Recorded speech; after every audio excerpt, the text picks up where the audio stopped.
The conversation this afternoon on Quest Television and with the Delta State Publicity Secretary right here on the program this afternoon with me, Bishop Obi, who we've had a real conversation as we continue to explore the shake-up within the polity ahead of 2027. And well, I must admit that you know, the ADC has a certain sort of resolve about where the party is going to, the belief that the party is still on the right track. But how do you convince your doubters that the ADC is still there? The ADC is still a party to vote in 2027. That is something that the ADC need to do, especially with the subtraction of P2B and the Kwankwasia supporters. Yes, once again, like I told you before, I said only a fraction of people left. Though, like you rightly said, it came like a bang. It was loud in your language. And being loud doesn't mean that God is there.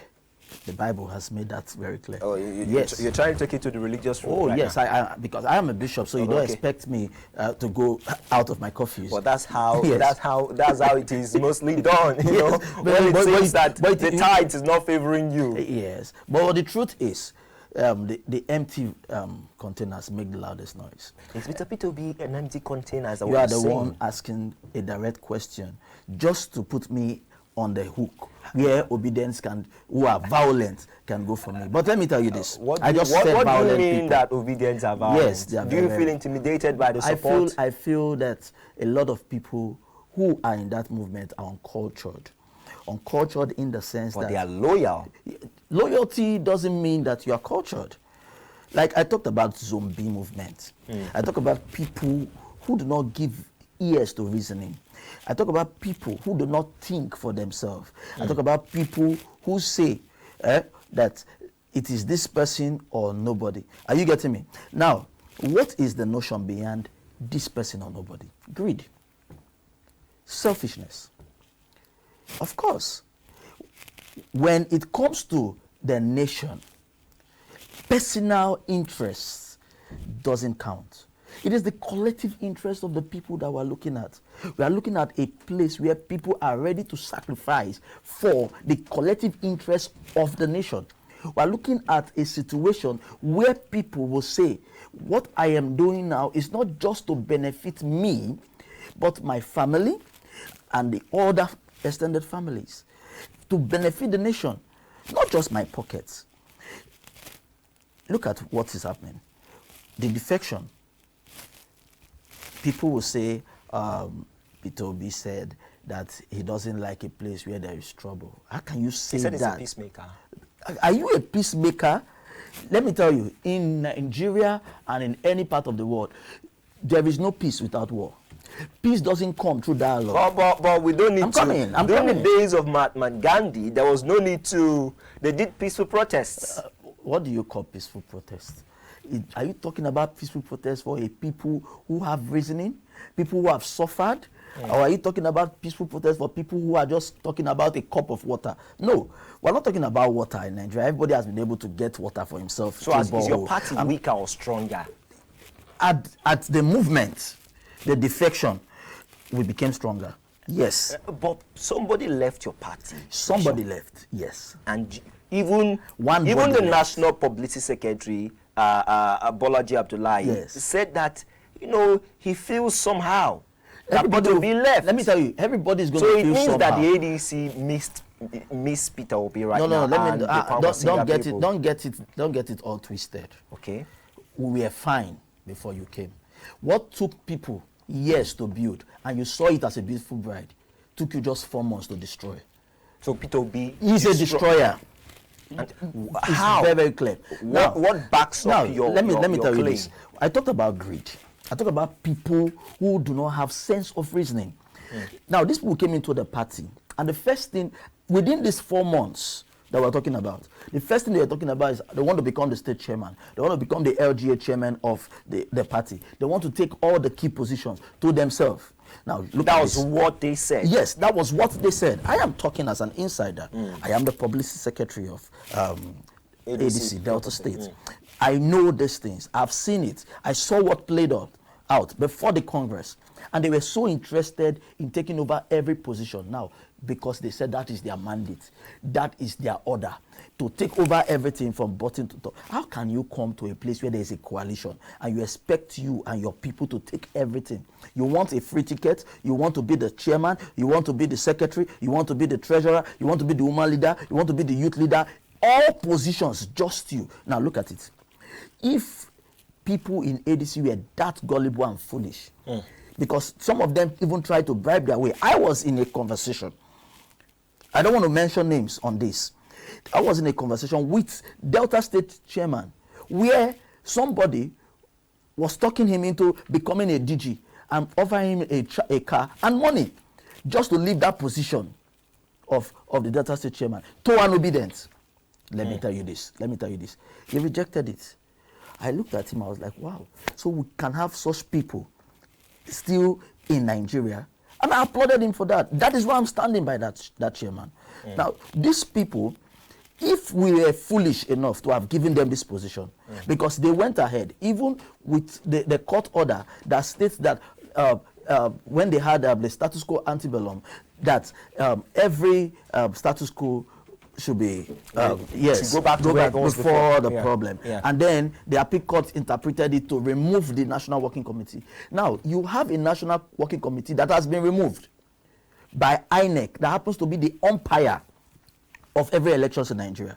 These obedient people went ahead to conduct Congress. How do you get into a party? I want to make something very clear. How do you get into a party? You are not an ESCO in that party. You are not anything. You are just a 3-month-old member who came in and you are still trying to find your footing. And then you are conducting Congress to become the chairman. When the people who are law-abiding citizens and who are ESCOs in the party are sitting down waiting for the court judgment. And they rolled out the ESCOs from chairman down to the list person, S officials. And do you know what? They were waiting for May 14 for their inauguration, their swearing in. And look at the defection. What if those people were given the chance? It means that ADC would have died. So you see, I am talking from personal experience, you get it, with these people. And every other state, if they want to be truthful, they will tell you their experience with these people. So it is good riddance to bad rubbish, if you ask me. So let them go to NDC, where there is nobody, then they can take over every position for themselves. Well, the NDC will tell you that they are now, some people have the opinion that they are now stronger than the African Democratic Congress because they have... On a lighter mode. I mean, Peter Obi defected and 17 lawmakers went with him. Okay. Isn't that not a new thing? Okay. Now let's talk about your principal, or should I say, one of the leading figures in the African Democratic Congress, which is Alhaji Atiku Abubakar, former Vice President of Nigeria. You know, he made a statement yesterday where he said that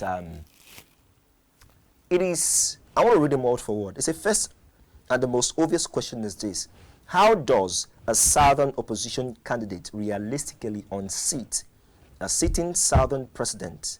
Nigerian political history offers no precedent for such an outcome.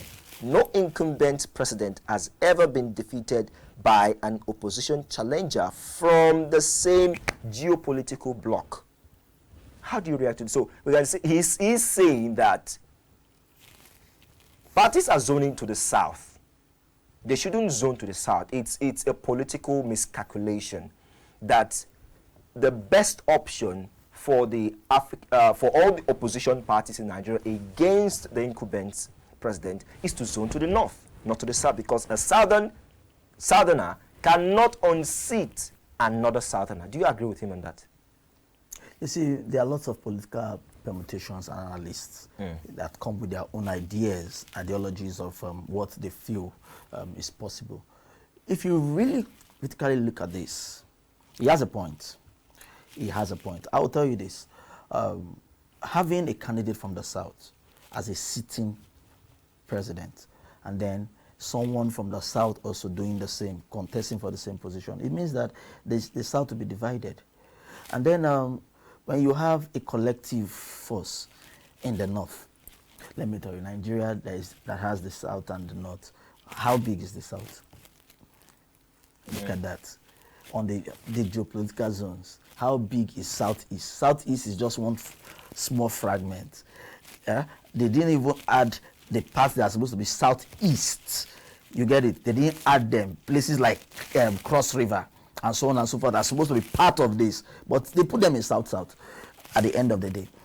Let me tell you, if you look at what they call south, it's just a fragment. Yes, it's true. But saying that they must, I don't totally agree with that. But if you tell me that any Nigerian is qualified to, contest for the seat of the presidency, I am 101% agreeable to that. You know why? There is nothing like zoning in the Constitution of Nigeria. Yeah, but there is nothing like zoning in party constitutions. But the idea of zoning is just to create balance among the geopolitical zones. No. Forget about this balance thing. It is who the cap fits that wears it. You get it? Because when you say balance, that's okay because you have to zone to create balance. Then you give the cap to somebody who is not fit for the seat. You have done more harm than good. What we need are competent Nigerians. So is Alhaji Atiku Abubakar competent? That's a direct question. Is he competent? Yes, he is. And what makes you think he's competent? I have thoroughly investigated him, and I see that he's competent. Yes, that's not enough reason for me to believe that he's competent. You made a direct question, and you expect a direct answer. Yeah, but now, then you have to back it up with something that will make me believe that he's competent. Okay, now let me tell you. Someone that has the... hold on. Do you... of course, you know that Atiku Abubakar has defected for many... I mean, when late MKO Abiola won in 1993 annulled election, he contested against him. When he won the Adamawa State governor, and then Olusegun Obasanjo said, come and be my vice. He was the vice. And then one of the reasons that led to his fallout with his principal there was because he contested. He got a ticket. He contested against Umar Musa Yar'Adua. He contested against Goodluck. He even contested against Buhari. Contested against President Bola Tinubu. So this man that has the habit of moving, how can Nigerians rely on him? Now let me give you this now. There's a difference between having a genuine reason for moving than having a reason of, I don't want trouble. You know what I say, or rather why I say it's about competence. When you say, I left because I am in a position where there is fracas and chaos, and I'm a peace-loving man, and I'm not supposed to be there. I try as much as I can to leave that environment, probably for his mental health or something. It's not Nigeria. Nigeria is not that place. With all the analysis I have given concerning the policies and the things that people are suffering in Nigeria, Nigeria is a place that the kind of president we want should be a Basbos president. And is Atiku Abubakar that kind of person? Let me tell you, the Northerners, they have nothing to lose. Even their religion, when they die, they don't even think about a big casket or like us in the South. So for them, life is nothing. When they do things, they are ready to die for it. I want to tell you this. No Igbo man, I'm Igbo. Don't get it wrong. No Igbo man is ready to sacrifice his life for a cause. You get it? Yes. You are sounding like you don't support, because some people say that it's time for someone from the Southeast to be president of Nigeria. So you're sounding as if you don't support. No. Let me tell you, there is no time when a special zone should have presidency. But the North. But let me tell you, let me bring this. By the time it gets to election, everybody claims to be Igbo. Okowa said he was Igbo. You get it? But if you go now to Owa and ask them, are you Igbos? They will say no. Good luck, Jonathan added a name, Ebele Chukwu Nnamdi Azikiwe. And let me tell you, for the people in the north, everybody in the south are Igbos. Are you getting me? South is Igbos. And for us here, when you just climb after Kogi from Benue, and so all of them are with Hausas. We don't want to know that there are other dialects. You get it? Or ethnic groups amongst them. So that is how it is. You know, when it comes to politics, people just want to say things to please themselves and their selfish interest. Let me tell you, if it's not Nigeria, it's not Nigeria. If you are not being Nigerian, you are not Nigerian. Let's forget about this Southeastern. When I was living in America, I have a church there in Atlanta, Georgia.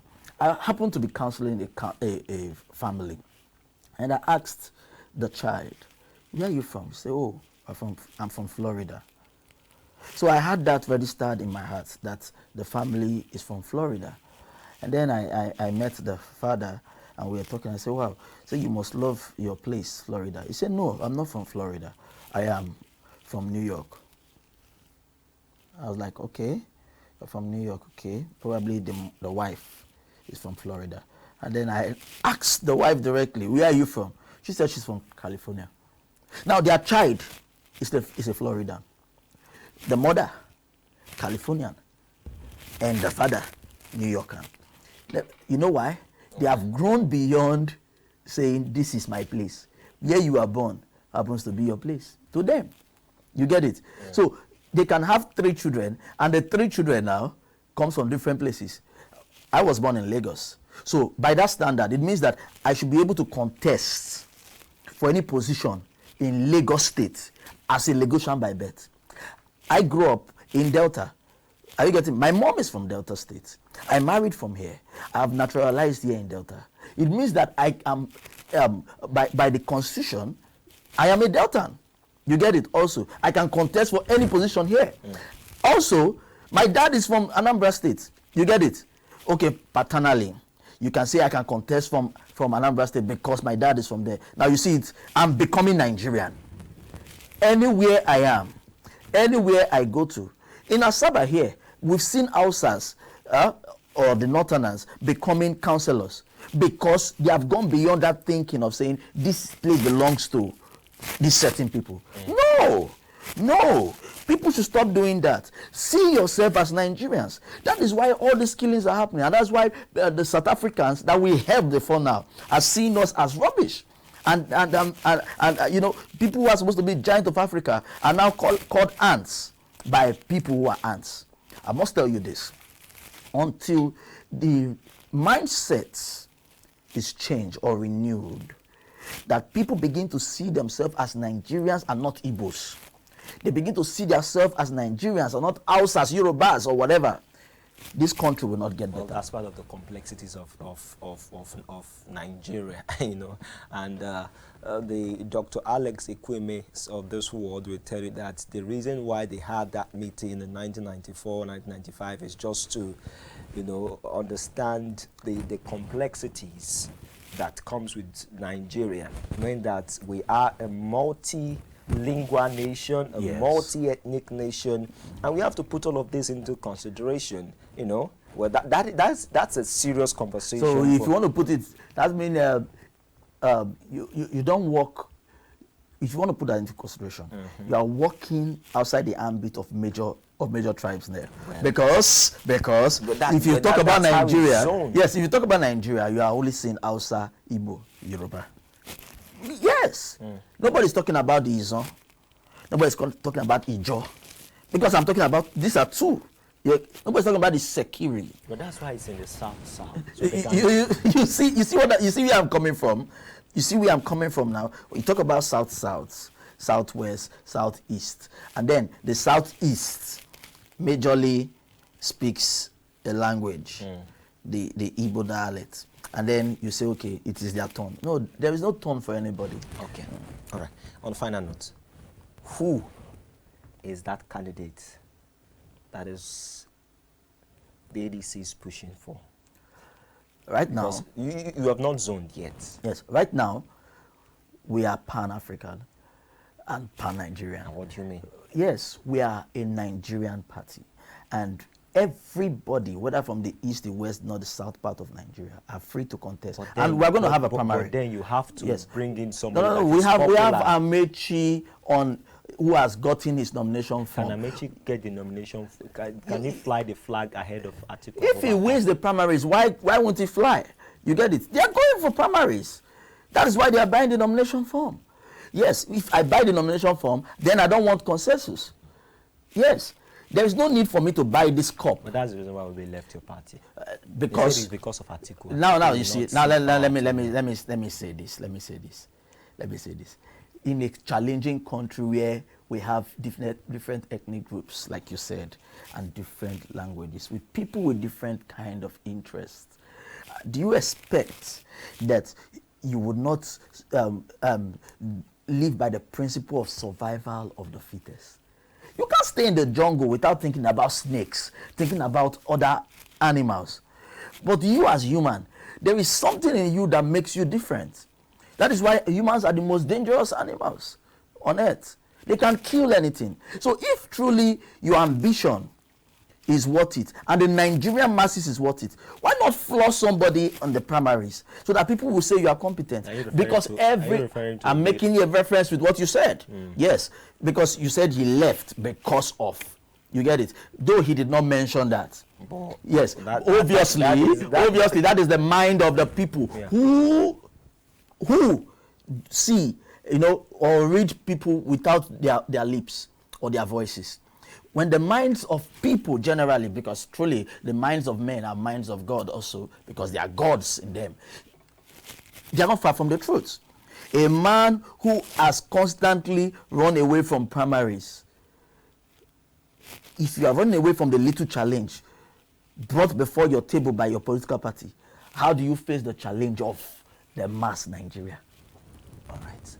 Well, what a conversation this afternoon with the Delta State Publicity Secretary of the African Democratic Congress.